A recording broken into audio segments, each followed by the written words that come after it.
119 சங்கீதம் 105 வசனம் இப்படியாக கூறுகிறது, உம்முடைய வசனம் என் கால்களுக்கு தீபமும் என் பாதைக்கு வெளிச்சமுமாய் இருக்கிறது என்று.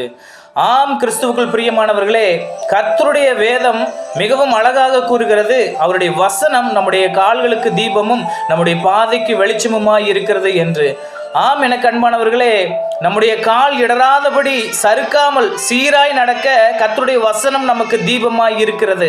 பாருங்க, இரவு நேரத்தில் வெளிச்சம் இல்லாமல் யாராலும் நடக்க முடியாதுங்க. காரணம், பாதை நமக்கு தெரியாது.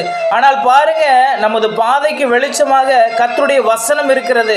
நம்முடைய வாழ்க்கையில நம்ம சந்திக்கிற எல்லா பிரச்சனைகளுக்கும் சூழ்நிலைகளுக்கும் தீர்வு ஆண்டவருடைய வேதத்தில் இருக்குதுங்க.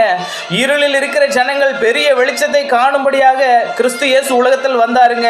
அவருடைய வார்த்தைகளை வாசித்து நேசித்து அதன்படி நடக்கிற பொழுது கர்த்தருடைய வசனம் நம்மை பாதுகாத்து வழி நடத்தும்.